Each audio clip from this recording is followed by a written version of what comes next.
네, 안녕하십니까? 2025년 8월 26일 AW 모니터가 작성한 1일 업종 동향 보고서에 오신 것을 환영합니다.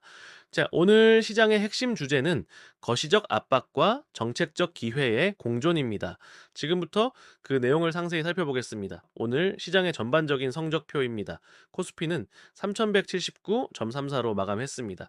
코스닥은 반대로 3.64포인트, 0.46% 상승한 801.66을 기록하며 선방했습니다. 원대달러 환율은 11.1원 상승한 1395.8원으로 시장에 부담을 주는 요인이었습니다. 투자자별 수급 동향을 그래프로 설명해 드리겠습니다. 개인 투자자들이 코스피에서 8억 4,889억 원, 코스닥에서 3,323억 원을 순매수하며 시장을 이끌었습니다. 반면 외국인은 코스피에서 6,833억 원, 코스닥에서 2,829억 원을 순매도했으며 기관 역시 코스피에서 2,646억 원, 코스닥에서 727억 원을 순매도했습니다. 오늘 시장에 영향을 미친 주요 사항들은 다음과 같습니다. 자, 지난 금요일 파월 의장 발언으로 인한 랠리가 하루 만에 조정을 받았습니다. 이번 주 후반에 발표될 핵심 인플레이션 지표 PCE를 앞두고 관망세가 짙어졌습니다. 8월 27일로 예정된 엔비디아 실적 발표가 반도체 및 AI 랠리의 분수령이 될 전망입니다. 오늘 시장에서 가장 주목받은 업종 이슈는 단연 노란봉투법과 자동화혁명이었습니다.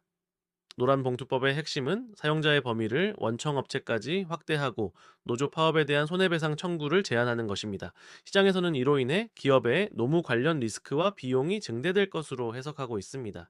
이에 대한 기업들의 대응책으로 인적 자원 의존도를 줄이고 자동화 설비 투자를 확대할 것이라는 전망이 나오면서 로봇은 파업 안 한다는 인식이 확산되었습니다.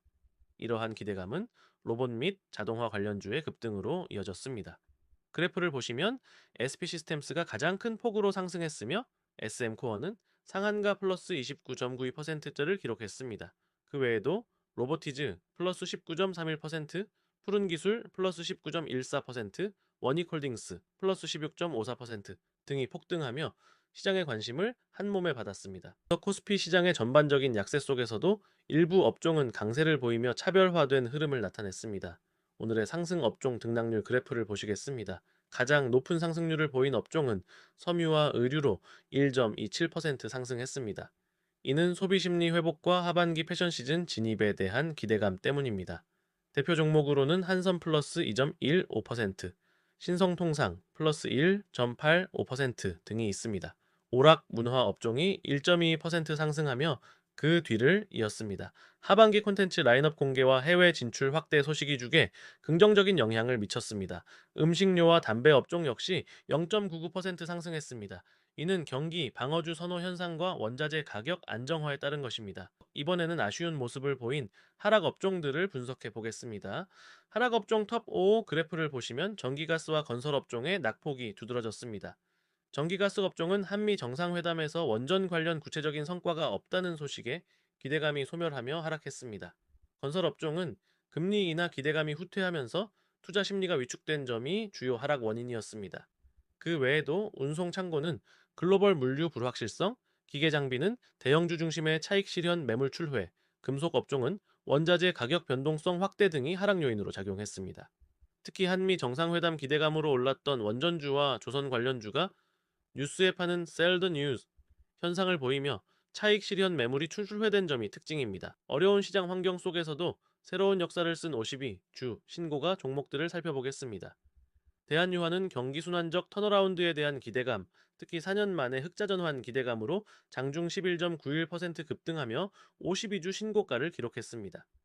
텔콘 AF 제약은 권리락이라는 기술적 요인과 5,400억 원 규모의 미국 공급 계약 연장이라는 본질적 호재가 결합되며 17.47% 급등 신고가를 경신했습니다.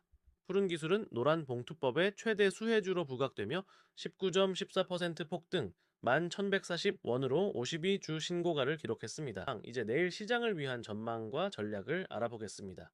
주요 체크포인트는 세 가지입니다. 엔비디아 실적 발표, 8월 27일 예상 매출 460억 달러, EPS 1.0달러 대비 실적이 반도체 랠리의 재점화 여부를 결정할 것입니다.